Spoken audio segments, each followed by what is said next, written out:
جیسا کہ وقت کی مناسبت کے ساتھ اور ذوالحجہ کا مہینہ جیسے شروع ہے اور آج عرفہ کا دن بھی ہے، اس موضوع پر حضرت ابراہیم علیہ السلام اور حضرت اسماعیل علیہ السلام کا تذکرہ شروع کرتے ہیں، جو چند اقساط پر مبنی ہوگا۔ کوشش کریں اس ہماری پوسٹ کو لائک، کمنٹس اور ریپوسٹ لازمی کیا کریں تاکہ دوسرے لوگوں تک بھی وہ ضرور پہنچے۔ جملہ پیغمبروں میں سے ایک حضرت ابراہیم علیہ السلام، اللہ جلالت والے بادشاہ کا ان پر سلام ہو، کئی مصیبتوں میں مبتلا ہوئے، اس لیے وہ خلیل اور دوست کہلاتے تھے، اور اس کارخانہ میں بغیر سوز محنت کے سوز محبت نہیں ہوتا۔ حق سبحانہ تعالیٰ جب بندے کو مصیبت کے تحفہ سے نوازتا ہے تو اس کے دل کو اپنی لا تنہا عنایت سے منظور نظر بنا لیتا ہے، تاکہ بلاؤ محنت کی کشش میں اس طرح خوش رہے جیسے دوسرے نعمت و راحت کے حصول سے شادماں ہوتے ہیں۔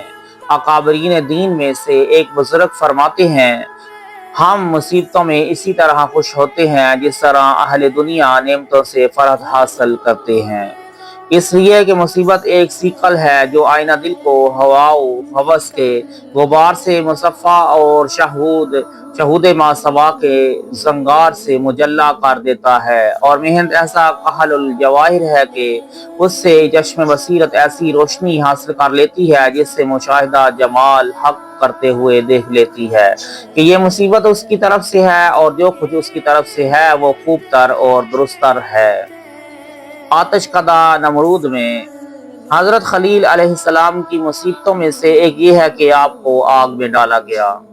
روایات میں آتا ہے کہ جب حضرت ابراہیم علیہ السلام آتش نمرود کے شعلے بلند ہوتے اور حضرت ابراہیم علیہ السلام کو منجنیق میں رکھ کر آگ میں ڈالا جاتا تو فرشتوں کی فریاد اٹھی، زمین و آسمان اور طیر و ہوش گریا کنا ہوئے، حاملان عرش اور ساقرانی کرسی نے رونا شروع کر دیا۔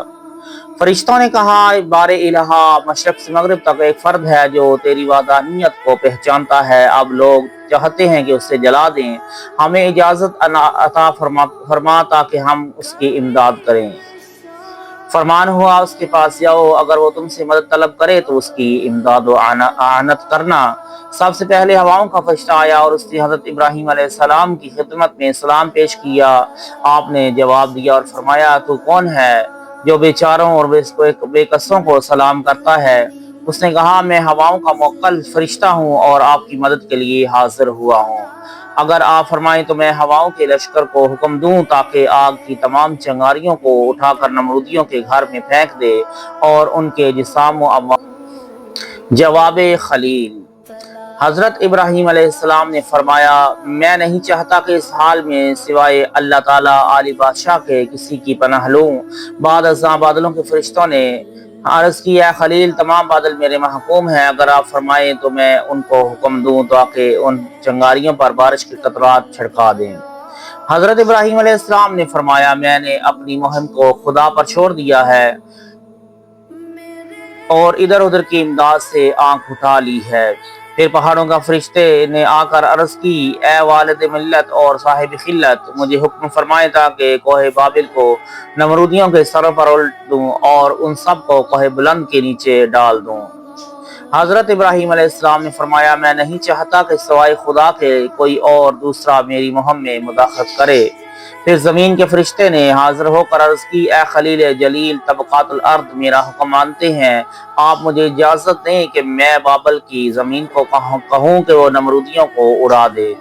جناب خلیل علیہ السلام نے فرمایا، تم میرے اور میرے دوست کے درمیان سے نکل جاؤ اور مجھے میرے دوست کے ساتھ رہنے دو، وہ جو چاہے کرے۔ جبرائیل علیہ السلام کی آمد۔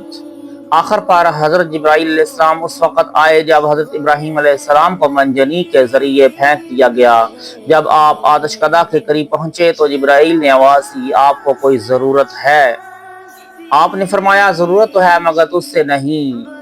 جبرائیل نے عرض کی آپ کس کے خواہاں ہیں؟ آپ نے فرمایا اسے میرے حال کا علم ہے اور وہ میرے سوال کے لیے بہرحال کافی ہے، وہ میرے حال کو جانتا ہے اور مجھے سوال کرنے سے روکتا ہے، یعنی جب وہ جانتا ہے تو کیا کہوں اور جب وہ میرے چاہے کے بغیر دیتا ہے تو کیا چاہوں؟ خدا سے تو کہیں۔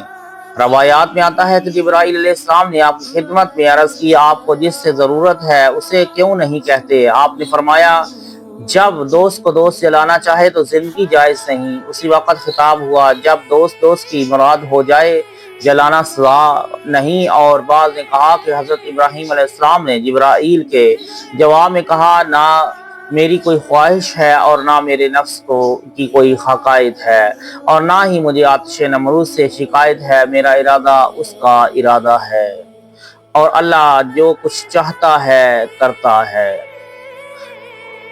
فرمان خداوند یہ ہوا اے آگ جب خلیل اپنی طبیعت سے باہر آ گیا ہے تو تو بھی اپنی طبع کو چھوڑ دے، جیسا کہ فرمایا یا نار کونی بردم و سلاما علی ابراہیم، اے آگ ابراہیم پر سلامتی کے ساتھ ٹھنڈی ہو جا۔